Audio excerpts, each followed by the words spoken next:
بسم اللہ الرحمن الرحیم۔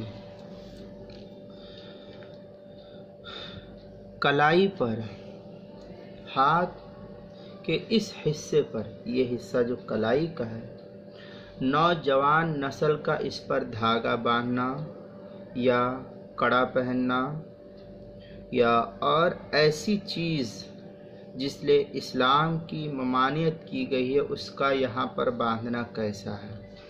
دھاگا ہے، زنار ہے اور بھی اسی قبیل سے، اس کا پہننا کیسا ہے؟ جواب: آج کل بہت سے مسلم نوجوان اپنی کلائی پر کالا دھاگا یا زنجیر یا کڑا باندھتے ہیں اور اس کو پہنتے بھی ہیں۔ تو اس سلسلے مسئلہ یہ ہے کہ اگر ان چیزوں کا پہننا یا باندھنا کسی غلط عقیدے پر مبنی ہے، یعنی عقیدہ یہ ہے کہ اس سے فائدہ پہنچتا ہے، تو پھر اس کا پہننا حرام قرار دیا ہے فقہا نے۔ اور اگر محض زیب و زینت کے طور پر ہے تو پھر اس کو مکروہ تحریمی قرار دیا ہے۔ چنانچہ قرآن پاک کے اندر ہے قُلْ لَا أَمْلِكُ لِنَفْسِي ضَرًّا وَلَا نَفْعًا إِلَّا مَا شَاءَ اللَّهُ، سورہ ہود آیت نمبر 48۔ اسی طریقے سے مشکات المصابیح کے اندر روایت ہے ابغض الناس الی اللہ ثلاثۃ۔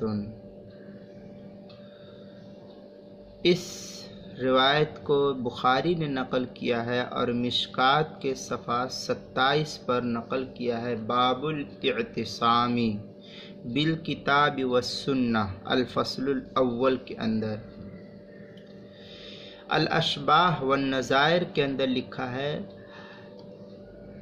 الامور بمقاصدها، جلد نمبر 1 صفحہ نمبر 113۔ رد المحتار کے اندر علامہ زیلعی کی عبارت کو نقل کر کے ہے ثم الرتیمہ، اس کے تحت نقل کیا ہے کتاب الحظر والاباحہ 9ویں جلد صفحہ نمبر 523، فصل فی اللبس کے اندر، اور البحر الرائق کی 8ویں جلد صفحہ نمبر 351 کتاب الکراہیت کے اندر۔ اردو کتاب المسائل المہمہ فیما ابتلت بہ العامہ، اس کی کتاب العقائد کے اندر عقائد کے مسائل، کلائی پر کالا دھاگا باندھنا، مسئلہ نمبر 1 کے تحت اس کو بیان کیا ہے، پہلی جلد میں صفحہ نمبر 21 پر۔ لہذا جو نوجوان نسل اس کالے دھاگے کو باندھتی ہے یا کڑا پہنتی ہے، جو آج کل زیادہ تر سکھ حضرات اس کڑے کو استعمال کرتے اور بھی دیگر لوگوں کا یہ شعار ہے، لہذا مسلمانوں کے لیے یہ کڑا یا دھاگا یا اس طریقے سے زنار وغیرہ باندھنا یہ جائز نہیں ہے۔ السلام علیکم ورحمۃ اللہ۔